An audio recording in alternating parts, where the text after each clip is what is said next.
Hello, and welcome back to the world of assassination and the trending contracts. And today's contract, accidents, set in Marrakesh. And the contract ID is on the screen now for anyone who wishes to have a crack at it, and has been supplied to us today, courtesy of Black Knight 1409. So on to our briefing, and there isn't one, so we'll just say that our targets today have been very naughty people and they need to be punished. And speaking of targets, today we have 5 of them. All must be eliminated whilst disguised as the fortune teller, 1 in an explosion accident, 1 in a fire accident, 1 in a fall accident, 1 in a drowning accident, and 1 in an electrocution accident. So for today's challenge, we'll be starting at the default location, and we'll be bringing with us a remote micro taser, and the explosive Christmas gift, and our silence pistol. So right from the start and off the bat, we're going to do a little bit of legwork first of all. So the first thing we're going to do is make our way around to our left, and we're going to stand in this puddle right here and drop our taser, which will interrupt the conversation between the shopkeeper's son over there, the headmaster's son. We're just going to wait for that conversation to resume. We do want them to finish their conversation and go on with their routines. Once that has been done, we're going to make our way around to the side door of the Shisha Cafe, and we're going to drop our explosive Christmas gift right by the door there. Now that will interrupt the 2 gentlemen nearby having a conversation, and they will depart. And once the coast is clear, we can detonate the explosive Christmas gift, thus opening the door, and we can then move on to the shoe shop area, and we're gonna sneak our way in here and retrieve some coins. Now ideally we need 5, maybe 6 coins. We need an absolute bare minimum of 4, but 5 would be ideal. So we're going to make our way into the shop, and luckily enough we have 5 coins, which is absolutely perfect. So we're going to make our way back out of this restricted area, and we're now going to go and get our disguise. So we're going to make our way back towards the bazaar, and just outside of the bazaar area we will find, sitting in the corner, the fortune teller. So there is the door. We may as well, as we're going this way, run inside and grab the VIP invitation for the Shisha Cafe. Hello, and then continue on round to the bazaar, and then here we find the fortune teller. We're going to throw all of our coins at his collection disc there. The last coin should stay where it is. There it is. The fortune teller has collected the other 4. So we're going to grab that coin because that is still going to come in handy. The fortune teller will now wander off on a rather long rambling trip to his shop, which is where we are heading right now. This would be his little shop on the House for Sand map. At the moment it's just a storage area. We're gonna make our way right into the corner by the bin and drop our coin on the floor, and then we're gonna hide ourselves next to the crate, and eventually the fortune teller will arrive. He will spot that coin, he will go in to collect it, and we can then render him unconscious. We're going to hide his body in the crate provided.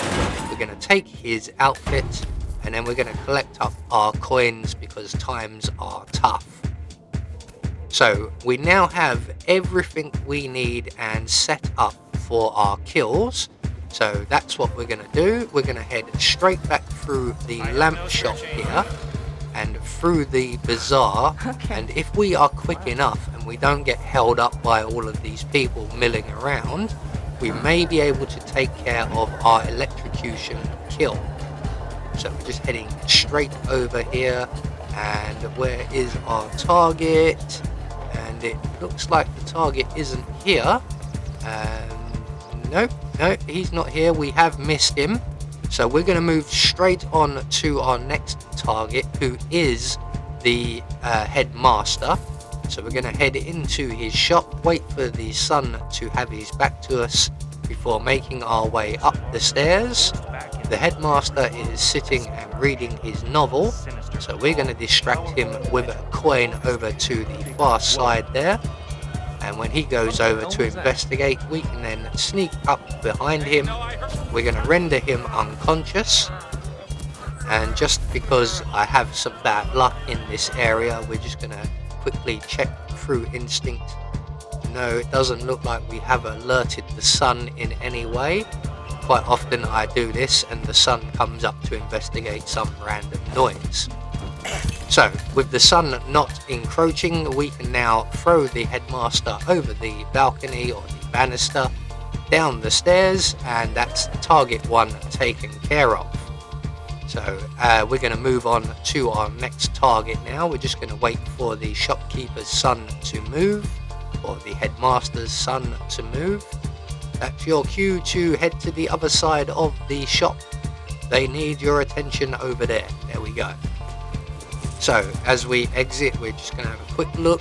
No, our other electrocution target is still not in this area. He has a very long, drawn out routine. So we still have plenty of time. So we'll move on to our next target, who is in the Shisha Cafe, and they are the drowning kill, and this is a very easy one. So we're just going to show our invitation to the guard on the door. Look at me, mate, I'm dressed like a sultan.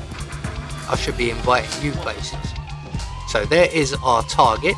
He is momentarily going to get up and make his way into the bathroom, and we will be waiting in there for him. So we don't have to make him sick or do anything else. He will come here of his own free will. Unfortunately, for our own free will, we are going to reintroduce him to the drinks that he has been consuming today, rather than guarding anything. So that's 2 targets down.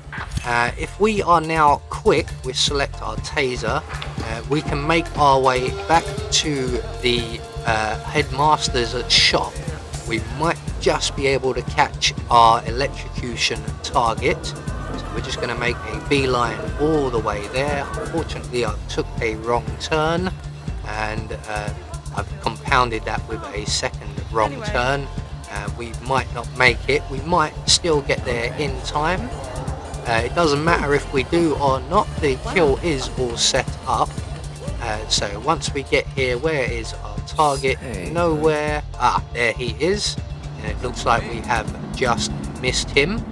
So we will have a while now before he returns. So we may as well...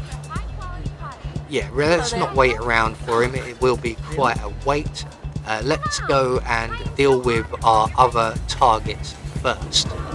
So our next target is down in the tunnels beneath the shoe shop. So we're going to head back that way now. And we're just going to duck down behind the concrete post here. No, in fact, you know what? We're just going to stand here bold as brass while we wait for the guard to move away. And when he does, we can then slip over the barricade and into the shoe shop. We're going to trigger a conversation between the 2 guards out in the yard here. And one of them is our next target, and he is the accidental explosion kill. So we're just going to wait for their conversation to play out. The non-target guard will move away. We will be waiting on him a little bit more later on. But once he is safely down into the tunnel, we can make our way into the courtyard, render our target unconscious. We're going to drag him over to the propane cylinder just behind the door here. Then we're going to move over to the crate provided, and we're going to pull out our silenced pistol, and we're going to take 2 shots at the propane cylinder, and then we're going to jump into the crate, and it's going to attract a lot of attention and a lot of nervous men with guns. So we're just going to duck into the crate here, and once everybody goes back to their usual routine, we can then hop out of the crate. We're going to select our coins and start making our way down into the tunnel. And the guard, who was the non-target in the courtyard, as you can see, is just here. He will pass down into the tunnel, and at this point we can start following him. We don't want to get too close and give away our position, so we're just going to let him get a little bit ahead of us and down the stairs as we move down the stairs much faster than the NPCs. He's going to engage in a conversation with another guard on patrol just around the corner. So we're going to wait right here for that to play out. We're then going to set a trap for the patrolling guard. There he is, just moving away after the conversation is finished. So we're going to place a coin on the floor just beyond this crate here, and then we're going to place another one a little bit closer to the stairs, and then we're going to hide behind the crate, and when our friend here comes back, he will spot those coins, and when he goes in for that second coin, we'll be able to render him unconscious without being spotted. So we're just going to let him grab that first coin. He thinks it's his lucky day. What he doesn't know is that he's doubly lucky, as he has now earned the rest of the day off. So we're just going to quickly render him unconscious, hide him in the closet provided. We'll collect up our coin as well. Actually, no, we won't worry about the coin, we don't really need it. So we're going to make our way down into the central room in the tunnel here. Just going to wait for that non-target guard to move away. And when he does, we're going to move into position just to the side of the entrance here. We're going to shoot a hole in the fire drum. That will get the attention of our fire accident target, and when he comes to investigate, we can ignite the fuel and we can then move on. So here he is now. We're just going to set the oil alight. Usually they make quite a lot of fuss. This guy went out quite quietly. So 4 targets down, 1 to go. And we now need to make our way all the way back to the headmaster's shop, and hopefully this time round we won't have to miss our target, as we will be waiting around for him if he's not already there. Like I said, he has a very long routine and it does take him quite some time to go through it. So we're just going to make our way back to the bazaar entrance area. Going to stay a nice safe distance, and eventually our target will turn up, and he will walk over to the van and the motorcycle. He will stand directly in that puddle, and when he does, we will trigger the taser. Now you can do this the hard way and get a screwdriver and mess with the plugs and that, but it is a very high risk maneuver. The taser is a much simpler option. So with our final target eliminated, all we have to do is make our way to the bazaar exit and leave Marrakesh in its basking heat. So there we go, one more trending contract taken care of, and we get confirmation all of our targets were eliminated according to plan, and we get our silent assassin rating. I have been Anubis, and I will see you all in the next video.